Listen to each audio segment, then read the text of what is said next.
hello, Faye, Kelly, and Shannon, and anyone else who ever watches this video. This is my house in Mwika, Zambia. It's about 13 kilometers outside of Kasenda. This is the bike that I wander around this area visiting farmers on. We'll take a little tour around the yard. I think you may have caught the gate with the fish coming in. It's my predecessor Gary. He made the gate, and his predecessor Tony Garuso is now filming this video, and this is his new wife Janine, who was a volunteer in Galula. We'll take a look over, we'll do the outside of the house first. This is the shower. Over here, this is where I take my bath.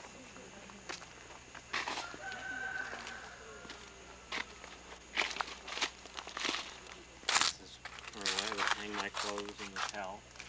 All the bathroom essentials here, my mirror here, and this rack. You basically bathe on this rack, the water goes through and soaks into the ground. That's how this works.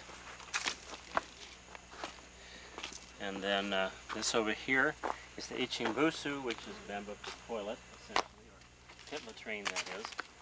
This is where on the first day of my arrival here, I came in to take care of the business for which I'm so famous, and had bats flying out of the pit. So it's actually quite a bit more sanitary than an outhouse in the United States. You really don't wind up touching anything at all, just kind of let it fly. Again, this is the outside of the house. There's a thatch roof.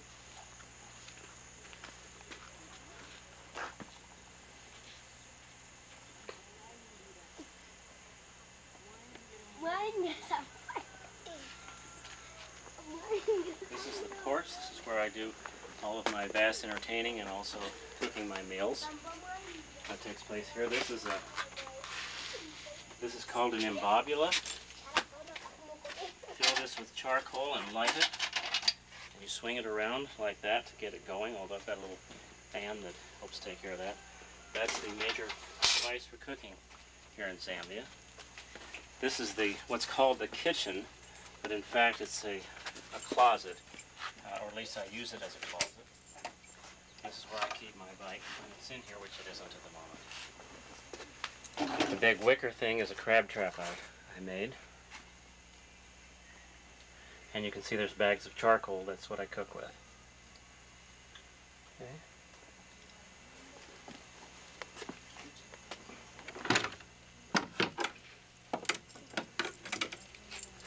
Then we'll come on inside the house. This is more or less the living room. This is the larger of the two rooms. As you can see, I've got really a fair amount of light in here. Tony, the first volunteer, who's, as I said, filming this, put this particular window in, through which the early morning sun comes in. It's a blessing because otherwise it gets really dark in here.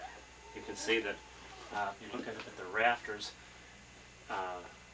underneath the thatch is black plastic, which really makes sure that it doesn't leak. But you can see the construction is all basically materials at hand, other than the black plastic. This is a map, of course, of Zambia, a map of the world that I got from VOA. Schedule from VOA and calendar, a hat, other hats and things along the coastline. The plastic bags are to keep bats from hanging from the clothesline because it gives them a hard target to hit. So it's really quite a nice little living area here. We're going into the bedroom at this point. And again, there's a couple of windows in here. You can see that this is facing my bed, which is really very, very comfortable. Clotheslines are really just outside the perimeter of the bed, so if there's anything wet on them, it doesn't drip onto the bed. There's the mosquito net, of course, which you really need here. not as bad as we did in the Cara, but in any case, this drapes over the entire bed when I'm taking a nap or sleeping. You can see my guitar, or your guitar, Faye, that is. I keep it in a hammock because there's so many termites around here that I really don't want termites to destroy the guitar. Chest of drawers that I had built, an equivalent of about 50 bucks US, but it's where I keep my stuff. And then of course I've got some shelves here for food and other things, papers and so forth. Dirty clothes, shoes, all kinds of things up there. I just basically pile everything wherever I can, just like I did at home. So try and bring the homey feel to the place. That's about all there is to say about here. We can go back outside for a second.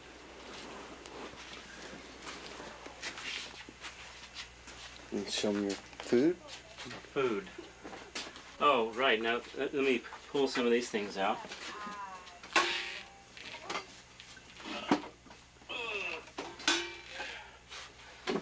We'll take these outside. I'll show you. There's one on here. This is called a seifa. It's a screen, and basically you use it like a sifter in the U.S. You put stuff in here. It's got a little window screen, and it's backed up by chicken wire type stuff. Put things in there, and you can sift that out. This is called an imwinko. It's a stirring stick, and there's bad juju about this. If you use it to hit anyone, you really shouldn't do that. But we know what wooden spoons are for in the U.S. This is an mbende, and it's basically a mortar and pestle type things.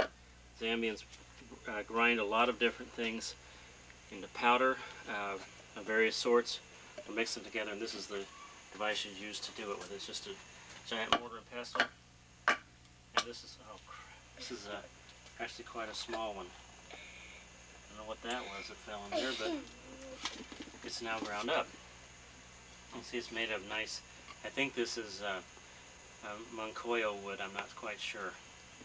Anyway, it's quite heavy, and like I said, it's a pounding stick. And this is one of the three-legged stools. I'm not sure what the name for this, if there is one in Bemba. But I've got a couple of these things. They're heavy as lead, but they're great to sit on. I'll be bringing those home. What else is there to say here? Oh, the ensaka. Janine is sitting in the ensaka, which is this kind of like not exactly a veranda. What would we call it in the South? Pardon me? Well, anyway, a gazebo. A gazebo, yeah. It also has a thatched roof.